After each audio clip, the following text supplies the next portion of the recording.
जितनी भी माताएं एकादशी का व्रत करती, बहुत ध्यान से सुनना आज की कथा को।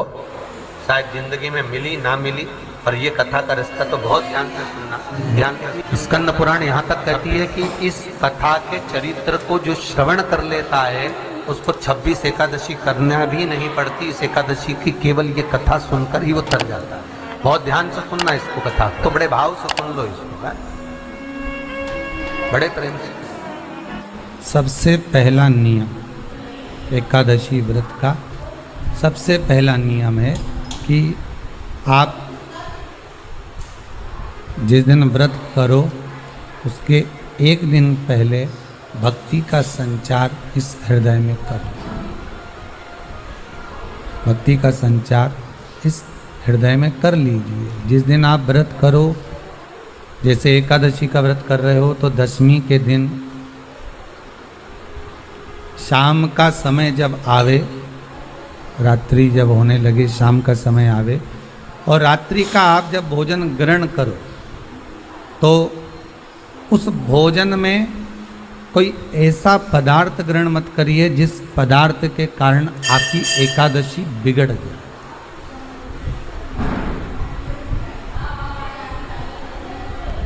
कोई बेकार भोजन में ग्रहण नहीं करना, श्रेष्ठ भोजन ग्रहण करिए दशमी। आंटी, और एकादशी का दूसरा नियम बहुत ध्यान से सुनिएगा। जिस दिन आपकी एकादशी का व्रत हो उस दिन प्रयास करिएगा कि अपने हाथ से किसी भी वृक्ष की कोई पत्ती टूटे ना। अपने हाथ से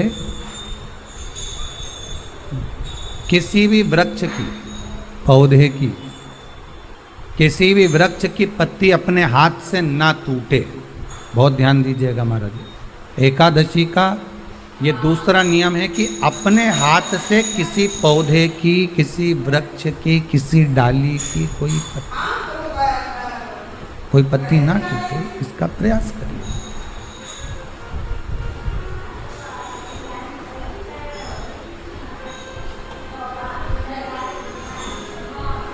कितना सुंदर व्याख्यान कहा है, कितना सुंदर वर्णन है महाराज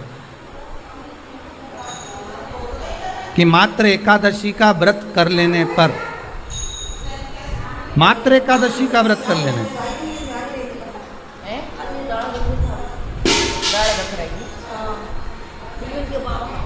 जो पूर्व में किया गया हमारा पाप कर्म है, हमने किसी जीव की हत्या करी है, हमने किसी को कष्ट प्रदान करा है, हमने किसी को अपशब्द कहा है, हमने किसी को ताने दिए, हमने किसी को आड़ा टेढ़ा कहा है, हमने किसी को गालियां दे दी है, मात्र एकादशी का व्रत ही कर लेने पर ये सारे जो दोष हैं वो समाप्त हो जाए।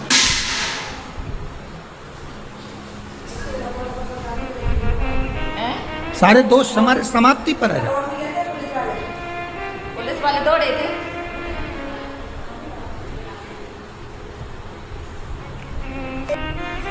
अब एक विचार करिएगा थोड़ा सा अपने मन में, अपने चित्त में, अपनी वृत्ति में एक बात उतारिएगा।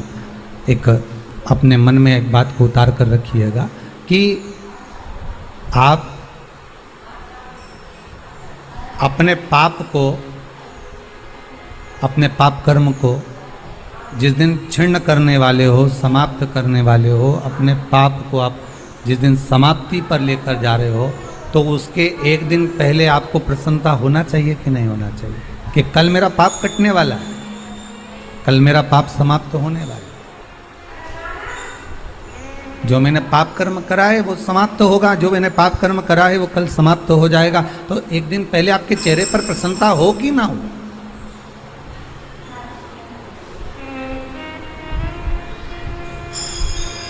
और चेहरे पर वो प्रसन्नता आपके आना चाहिए कि कल मेरा एकादशी का व्रत है, आज दशमी है, कल एकादशी का व्रत है, तो कल मेरी जब एकादशी का व्रत रहेगा तो मेरा ना जाने कितना कितना पाप, कितना असत्य, कितना झूठ, कितना प्रपंच वो समाप्त हो जाएगा। तो इसमें मुझे प्रसन्नता हो, इसमें मुझे आनंदता हो।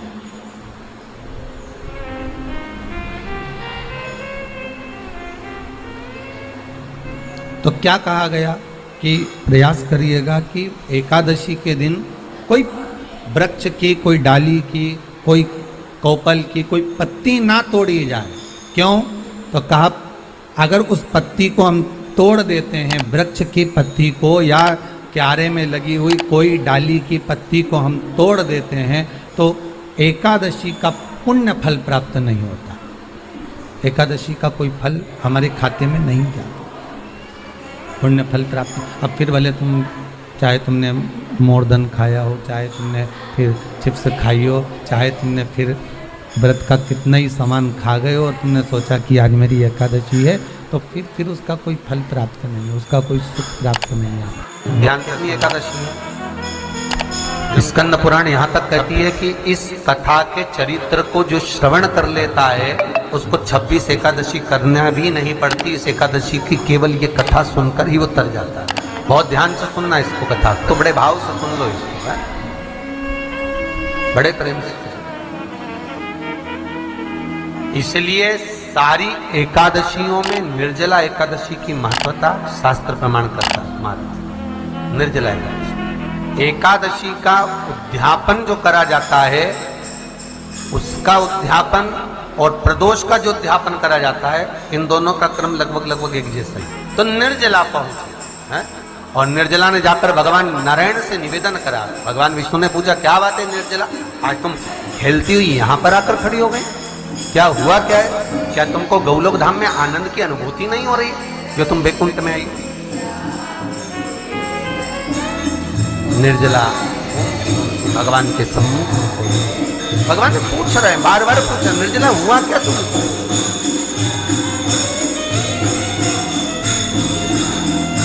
हे निर्जला, हे एकादशी, हुआ क्या है?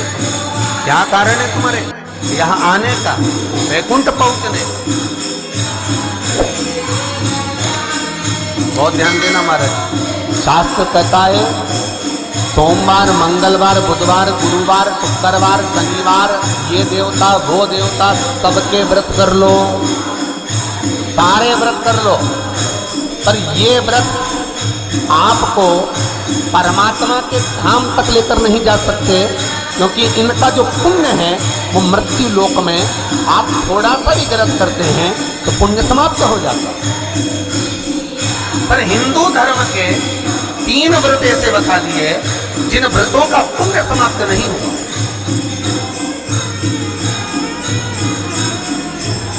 हिंदू धर्म के 3 व्रत ऐसे हो गए जिनका पुण्य समाप्त नहीं हुआ, जिनका पुण्य प्रबलता में बढ़ता गया। पहले नंबर पर एकादशी,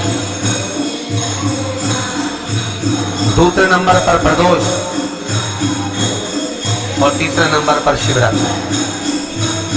एकादशी भी 26 है तो प्रदोष भी जम के बोलते जाओ 26 है। शिवरात्रि केवल 12, केवल 12, और अगर अधिक मास की पड़ जावे तो ये, और अधिक की आए तो यहाँ शास्त्र कह रहा है कि 3 व्रत हमारे यहाँ जिनका पुण्य समाप्त नहीं हुआ, जिनका पुण्य प्रबल हुआ, बड़ा, इसलिए आज भी माता एकादशी का व्रत करती है। और एकादशी का व्रत कर अगर कोई जीवात्मा को देते हैं, कोई मर भी गया तो उसको एकादशी का दान देते हैं। एकादशी का उसको दान किया है। महाराज निर्जला खड़ी पूछा क्यों आई, क्या कारण? निर्जला आई तब लक्ष्मी मैया उठकर निर्जला के करीब में, निर्जला बहुत सरल थी निर्जला। कहते हैं कामा एकादशी सबसे लंबी है। कौन सी एकादशी? कामा। फिर मोक्षदा उससे नीचे है महाराज, और निर्जला जो है बिल्कुल छोटा स्वरूप है। निर्जला का मतलब देखा जाए तो केवल 2 चोटी करी हुई है। मस्तक पर भोर लगा हुआ है निर्जला के, माथे पर बिंदी लगी हुई है निर्जला के, सुंदर गले में तुलसी की मालाएं पहनी है निर्जला, हाथ में जो हाथ फूल जैसी माताएं पहले पहनती थी, आपको ध्यान में होगा, ऐसा बड़ा फूल होता था, अंगूठियां पड़ी होती थी, हाथ में ऐसा लगा रहता है। तो निर्जला हाथ फूल में तुलसी के धारण, बड़ा सुंदर स्वरूप है माता निर्जला। महाराज छोटी है तो माता लक्ष्मी उनके पास में गई और निर्जला से जाकर पूछा, निर्जला तेरे आने का कारण क्या है, तू बता। नारायण आपसे कि क्यों आई हो, किस लिए आई हो, क्या है तुम्हारे आने का कारण। निर्जला ने कहा मेरी विनती केवल इतनी सी है कि मैं चाहती हूँ कि मैं जीव के प्राण छूटने के बाद उसके प्राणों को जिस समय मैं लेकर जीवात्मा के प्राणों को परमात्मा तक भेजूं, वैकुंठ तक भेजूं, गौलोक धाम तक भेजूं, उस बीच में मुझे ले जाते समय कई नरक भी बीच में पड़ेंगे, कई स्थान ऐसे बैतरणी आदि का स्थान बीच में आएंगे, तो वो स्थान में मुझे रोका ना, मैं सीधे भगवान के धाम पहुंच। ऐसी कृपा, ऐसी करें। जितनी माताएं एकादशी का व्रत करती, बहुत ध्यान से सुनना अच्छी कथा हो, शायद जिंदगी में मिली ना मिली, पर ये कथा का रिश्ता तो बहुत ध्यान से सुनना। स्कंद पुराण यहाँ तक कहती है कि इस कथा के चरित्र को जो श्रवण कर लेता है उसको 26 एकादशी करना भी नहीं पड़ती। इस एकादशी की केवल ये कथा सुनकर ही वो करता है। बहुत ध्यान से सुनना इस कथा को। सबसे पहला नियम एकादशी व्रत का, सबसे पहला नियम है कि आप जिस दिन व्रत करो उसके एक दिन पहले भगवान का संस्कार भक्ति का संचार हृदय में कर लो। जिस दिन आप व्रत करो, जैसे एकादशी का व्रत कर रहे हो तो दशमी के दिन शाम का समय जब आवे, रात्रि जब होने लगी, शाम का समय आवे और रात्रि का आप जब भोजन ग्रहण करो तो उस भोजन में कोई ऐसा पदार्थ ग्रहण मत करिए जिस पदार्थ के कारण आपकी एकादशी बिगड़। कोई बेकार भोजन में ग्रहण, श्रेष्ठ भोजन ग्रहण करिए। और एकादशी का दूसरा नियम बहुत ध्यान से सुनिएगा। जिस दिन आपकी एकादशी का व्रत हो उस दिन प्रयास करिएगा कि अपने हाथ से किसी भी व्रत की कोई सब्जी, अपने हाथ से किसी भी वृक्ष पौधे की, किसी भी वृक्ष की पत्ती अपने हाथ से ना छूटे।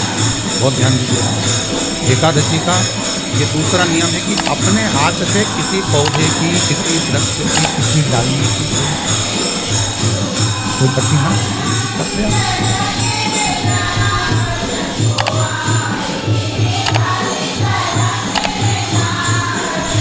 कितना सुंदर व्याख्यान कहा है, कितना सुंदर वर्णन हमारा कि मात्र एकादशी का व्रत कर लेने पर, मात्र एकादशी का व्रत कर लेने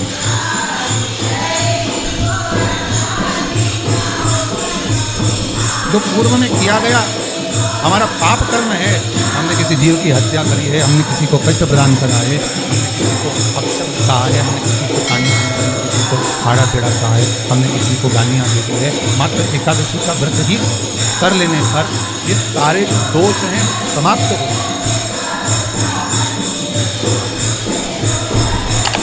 सारे दोष हमारे समाप्ति पर है।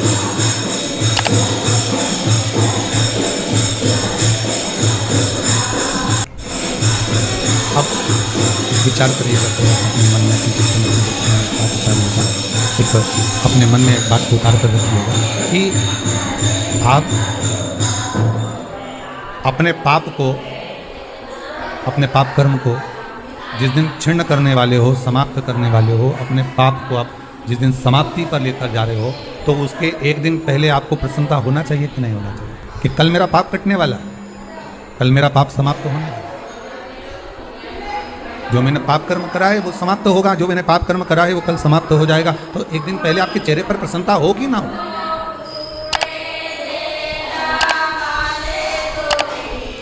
और चेहरे पर वो प्रसन्नता आपके आना चाहिए कि कल मेरा एकादशी का व्रत है, आज दशमी है, कल एकादशी का व्रत है, तो कल मेरी जब एकादशी का व्रत रहेगा तो मेरा ना जाने कितना कितना पाप, कितना असत्य, कितना कितना झूठ, कितना कितना प्रपंच समाप्त हो जाएगा। इसमें मुझे प्रसन्नता हो, इसमें मुझे आनंद हो।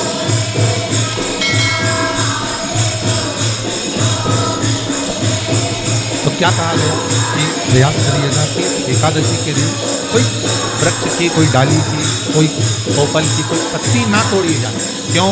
तो कहा अगर उस पत्ती को हम तोड़ देते हैं, वृक्ष की पत्ती को या क्यारे में लगी हुई कोई डाली की पत्ती को हम तोड़ देते हैं तो एकादशी का पुण्य फल प्राप्त नहीं होता। एकादशी का कोई फल हमारे खाते में नहीं है, पुण्य फल प्राप्त। और फिर बोले तुम चाहे तुमने मोदन खाया, फिर चिप्स खाइयो, चाहे तुमने फिर व्रत का कितना ही सामान खा गए और तुमने सोचा कि आज मेरी एकादशी है, तो फिर उसका कोई फल प्राप्त नहीं है, उसका कोई सुख प्राप्त नहीं है आपको। फिर रहे हैं वो भी श्रवण करें।